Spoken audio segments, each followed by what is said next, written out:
ಬಾಗಲಕೋಟೆಯಲ್ಲಿ ಸಚಿವ RB. Timmapur KDP ಸಭೆ ನಡೆಸಿದ್ದಾರೆ.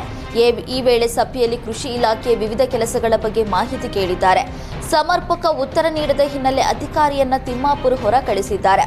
ಕೃಷಿ ಇಲಾಖೆ ಜೆಡಿ ಲಕ್ಷ್ಮಣ್ ಅವರನ್ನ ಸಭೆಯಿಂದ ಹೊರ ಕಳುಹಿಸಿದ್ದು, ಸಮರ್ಪಕ ಮಾಹಿತಿ ಇಲ್ಲದೆ ಯಾಕೆ ಬರ್ತೀರಿ, ಮಾಹಿತಿ ಪಡೆದು ಸಭೆಗೆ ಬಾ ಅಂತ ಹೊರ ಕಳಿಸಿದ್ದಾರೆ. ಸಚಿವರ ಸೂಚನೆ ಮೇರೆಗೆ ಅಧಿಕಾರಿ ಸಭೆಯಿಂದ ಹೊರ ನಡೆದಿದ್ದಾರೆ.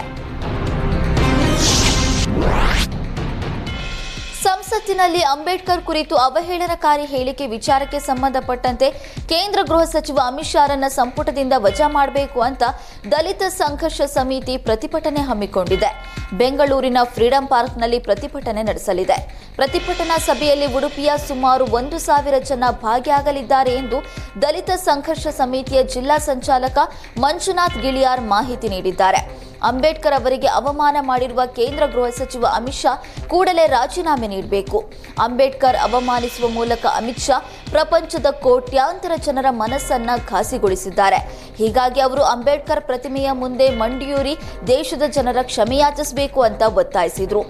ದೇಶದ ಜನರನ್ನ ಹಿಂದುತ್ವದ ಅಜೆಂಡಾದಲ್ಲಿ ಒಡೆದು ಆಳುತ್ತಿರುವ ಕೇಂದ್ರ ಸರ್ಕಾರವು ಅಮಿತ್ ಶಾರ ಬೆನ್ನಿಗೆ ನಿಂತಿದೆ.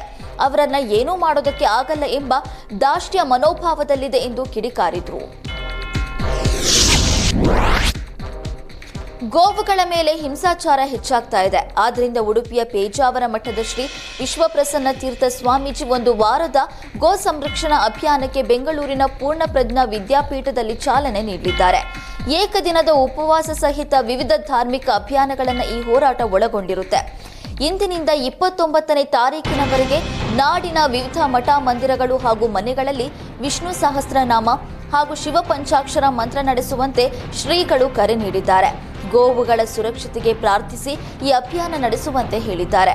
ಗೋವುಗಳ ಮೇಲಿನ ದೌರ್ಜನ್ಯ ನಿಲ್ಲದೆ ಹೋದರೆ ಮುಂದಿನ ದಿನಗಳಲ್ಲಿ ನಾಡಿನ ಸಂತರೆಲ್ಲರೂ ಉಪವಾಸ ವ್ರತ ಆರಂಭಿಸುತ್ತೇವೆ ಎಂದು ಎಚ್ಚರಿಕೆ ನೀಡಿದ್ದಾರೆ. ಈ ಅಭಿಯಾನದ ಮೊದಲ ಭಾಗವಾಗಿ ಸಾಮೂಹಿಕ ವಿಷ್ಣು ಸಹಸ್ರನಾಮ ಪಠಣಕ್ಕೆ ಬೆಂಗಳೂರಿನ ಕತ್ರೆಗುಪ್ಪಿಯಲ್ಲಿರುವ ಪೂರ್ಣಪ್ರಜ್ಞಾ ವಿದ್ಯಾಪೀಠದಲ್ಲಿ ಪೇಜಾವರ ಸ್ವಾಮೀಜಿ ಚಾಲನೆ ನೀಡಲಿದ್ದಾರೆ.